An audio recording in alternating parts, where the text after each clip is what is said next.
What's up, everybody, and welcome to my Monday Night Raw review. 24 hours after, excuse me, 24 hours after the Royal Rumble last night, and what would be the fallout after what happened last night, from Royal Rumble winners to title matches. What was going to happen? And by the way, let me also say, if anything, for Monday Night Raw, we had new graphics tonight, so. There was some really the graphics were nice. I will say that. Some people say it's a new theme song, but I heard they didn't play it tonight. I heard.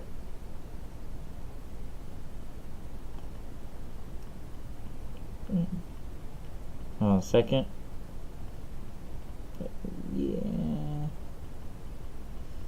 Yeah.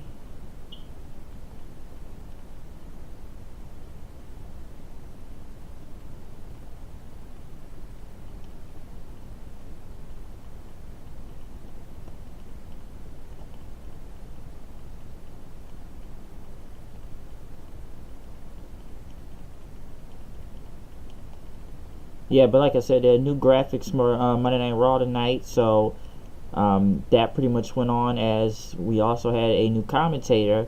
Booker T is off the commentator job, was on off the commentator table, and now they have replaced him with the coach, which even I don't understand why. Listen, I get why people had a lot of problems with Booker T being on commentary. I didn't mind him that much, but there are just times where I just didn't understand him at this point, and he just kind of got somewhat of a bit annoying. I don't know how much the coach is going to do. Don't get me wrong, I've seen Coach on commentary before, mostly on Sunday Night Heat and Monday Night Raw back then when JR was off of it, but I don't know how I really feel about the coach being on, commentary. Do I think it's a good addition? I'm not really sure on that. So, the jury's out on Coach, but I don't know. Even my buddy kind of told me tonight, it feels like a lot of these announcers are interchangeable. It looks like a lot of them.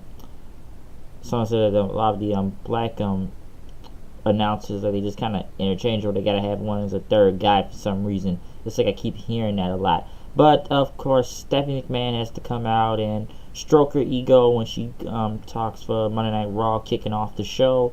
Feels like another authority promo, damn near. But she talked about Raw 25 years, celebrating the anniversary of it, and talked about what happened last night, putting over the women's division. At least she didn't put over herself most of the time, because that's what it feels like with her. She makes herself the face of the women's division than the people that are in the women's division. And talked about Rousey debuting and Asuka winning, and what went down with that. But Stephanie brought out Asuka in, who made her entrance. Hmm.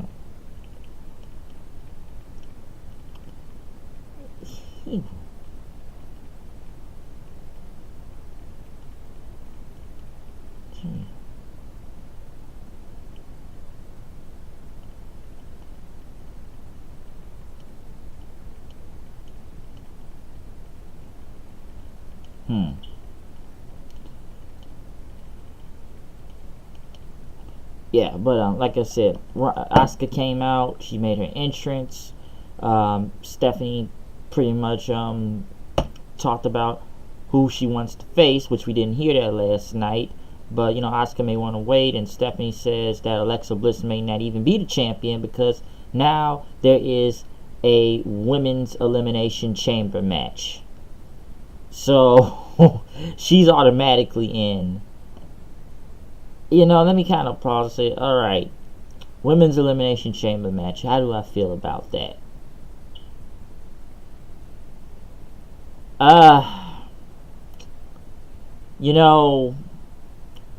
As long as it doesn't main event the show, let it happen. I don't know how a lot of y'all feel about the women's elimination chamber match. Listen, they've had a Hell in a Cell. They've had Money in the Bank. They've had the Royal Rumble. Is there any other match that I'm missing? Iron Women match. Steel Cage. I think that one's another first timer they had.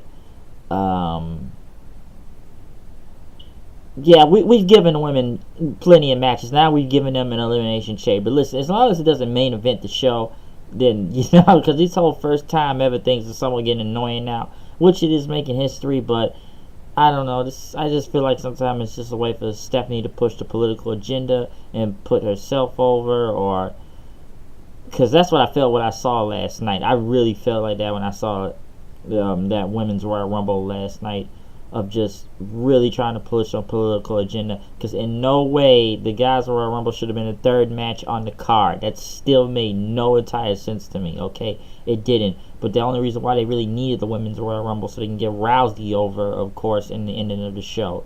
So with a women's elimination chamber match, hopefully it does not suck, but I do not know.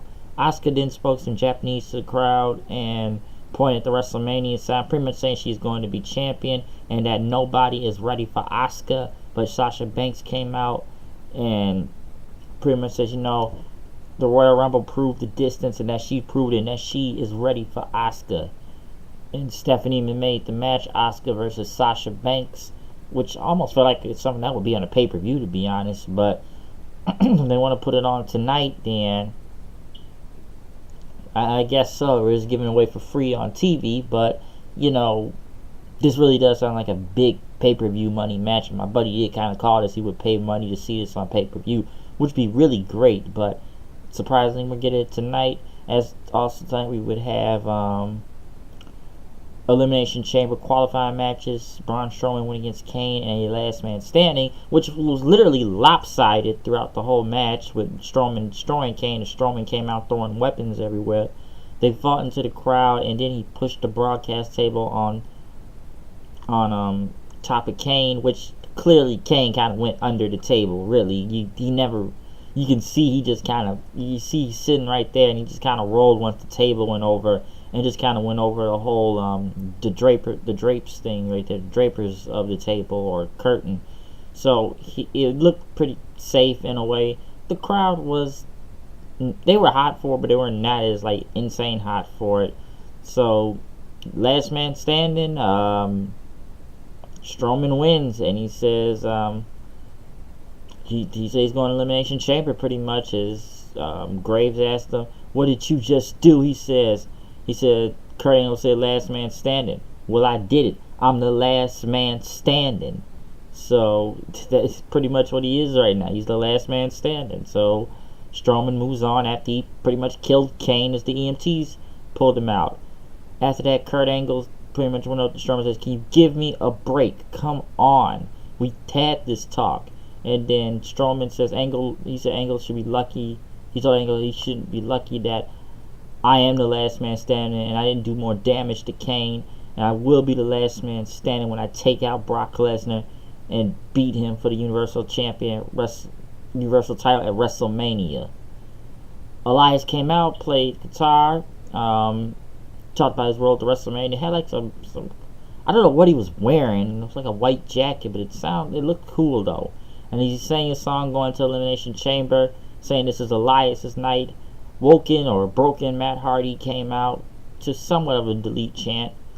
The match went on. Matt Hardy's about to hit the twist of fate, but Wyatt sound thing happened, and Elias wanted to drift away after kicking him in the back to the ropes, and Elias goes in, which is actually good if he's in the chamber. So who wants to walk with Elias? But yeah, Matt was somewhat protected just to get this whole, I guess we're still doing this Wyatt feud with him and Matt, so that's going to continue to go on. But Elias being in the chamber is a nice addition, though, to that. Also, this is a lot of these things. We're getting a lot of these selfie Snapchat videos tonight, since Miz wanted to cut a promo, so he's going into Roman Reigns for the title again in a rematch. And talked about the Eagles and how Tom Brady will beat them in the Super Bowl. But we get a lot of these 10-second like promo Snapchat clips for some reason. I don't know why they're doing that, but they are. Miz went against Roman Reigns for the title. Reigns was heavily booed out the building pretty much. I don't really want to see a rematch of this. Of course, Dallas and Axel get involved, and mostly Miz focused on Roman Reigns' leg throughout most of the whole match, and tried to even do the whole thing he did last week, remove the middle turnbuckle, but the ref caught him. Reigns tried to get him, but Miz hit a poke to the eye at a skull crushing finale, but Reigns kicked out, and Dallas and X once again got involved, and Reigns kept hitting Superman punches on him, but Miz pretty much hit the roll up for the win. Pretty much chicken shit heel away from Miz winning using the Miz Taraj. I didn't really want to see this match again. I'm sure people are just probably happy that Roman didn't win the title in general, but I'm sure they're gonna have this whole road to I don't even want to say road to redemption, but they got to make Reigns look, I don't know, sympathetic or something. And we know he'll probably get in the Elimination Chamber match. He's gonna have to fight his way up to Brock Lesnar and most likely main events, well, which will main event against him at WrestleMania. So it's like not Miz, but Roman's probably gonna take a whole bunch of losses or something, and then he's gonna have to fight his way back up to the top so he can face Brock at WrestleMania, which is literally 10 out of 10 what's gonna happen. I don't see any other way around it at this point.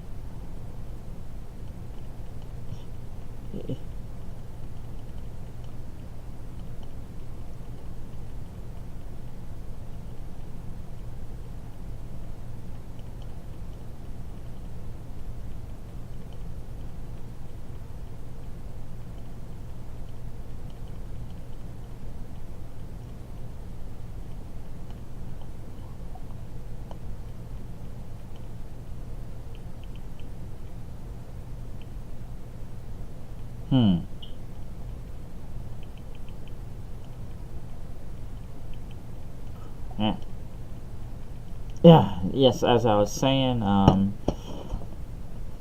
yeah, Miz pretty much got the roll up. Yeah, like I said about Reigns, yeah, he's gonna face Brock, of course. We all kind of know that. Sorry, I get distracted right there on the phone, but that's most likely what's gonna happen. They said Kane, and by the way, we moved the announce table to the front of the ring also, where it would usually be, but it was so close to the ring, it's kind of crazy because they don't have any space right there, and they were watching through a screen, so they just built a whole new table and left the entire other table in carnage all night and never really bothered to fix it. Nobody didn't really want to do that. And they said Kane rose up from the hospital and crawled from the hospital, so this whole Kane versus Strowman thing is not over, of course, so that's going to keep happening. The Revival went against Rhino and Slater. By the way, this crowd was very quiet in Philly tonight. Maybe it's because they've been in Philly all weekend and they were super loud for NXT TakeOver and the Royal Rumble last night. Either they're tired or they're bored by a lot of this stuff. But the Revival beat Rhino and Slater. You know, of course, Rhino got ECW chant. But then the Revival said, we're like the Graham brothers. I don't know who that is really or who they are. I don't know. And then he talked about the fans chanting ECW, that they live in the past and they're just too busy living in it. So at least the Revival got some wins after being buried last night. I don't care about the not last night, but last week. I don't care about the 50-50 booking with Revival and, you know, Balor Club or the club right there, Gallows and Anderson. But at least they got a win. It's nothing meaningful. They're not going for the titles, but I guess it makes up for being buried last night by DX and everybody. So, yeah. The Balor Club was in the back and talked about how Finn Balor lasted 57 minutes and 38 seconds and how Balor's going to go against John Cena tonight to qualify into the Chamber. The Dudley Boys are going into the WWE Hall of Fame.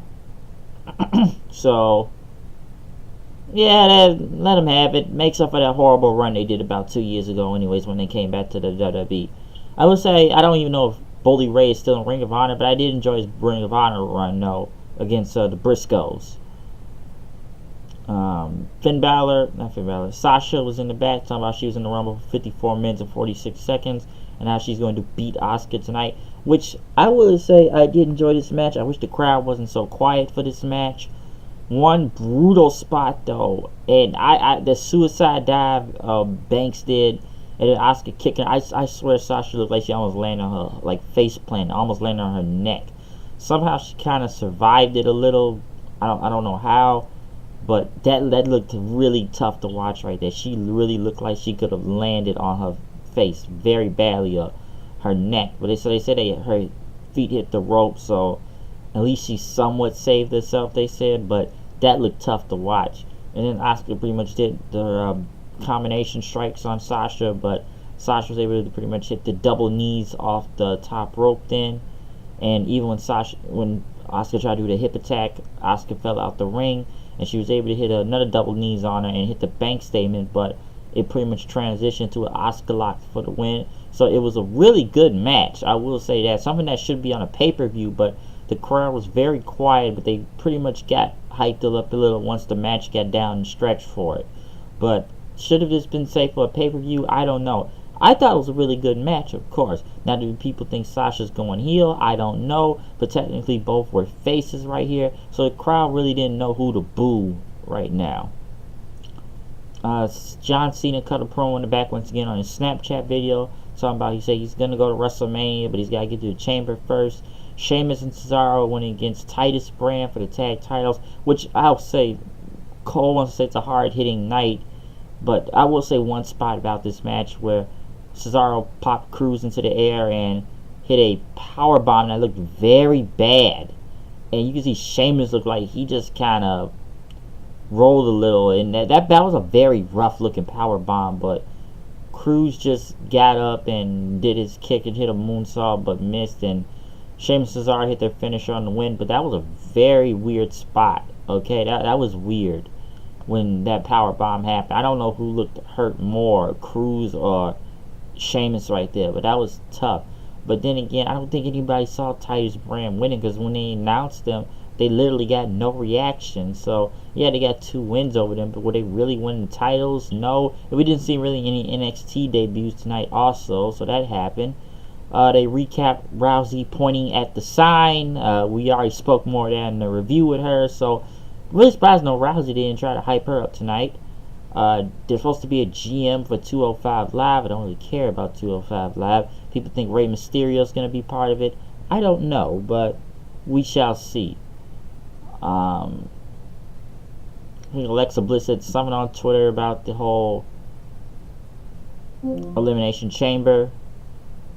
John Cena went against Finn Balor, main event, to see who was going to qualify, which the fans was not paying attention for this match, because I believe the beach ball came back, which I have no problem with the beach ball, and they cheered for the beach ball, but then once they took it away, the crowd chanted asshole. I enjoyed this match. I still thought it was good with John Cena and Finn Balor. It took a little minute for the crowd to get into, but it looked like John Cena was focusing on the crowd. It looked point. He said, I just want to go to WrestleMania. That's all he wanted to do. The match was good. I will say it's not memorable, but it was good for what it was, and nothing that much to buzz about. But I don't know. It looked like the show kind of peaked at a point for Monday Night Raw, and Finn Balor hurt his leg. It looked like after he hit a coup de grace, Cena tried to STFU, but it didn't work, because he hit the first FU and it did not work. But then when Balor tried to go back for the coup de grace, Cena hit him with a super FU and won the match. But I guess the fans, either WWE just did not have a good Monday Night Raw, but the fans, like I said before earlier, they may have been drowned throughout the whole weekend. We saw how super crazy they got for NXT TakeOver in the Rumble match itself. So yeah.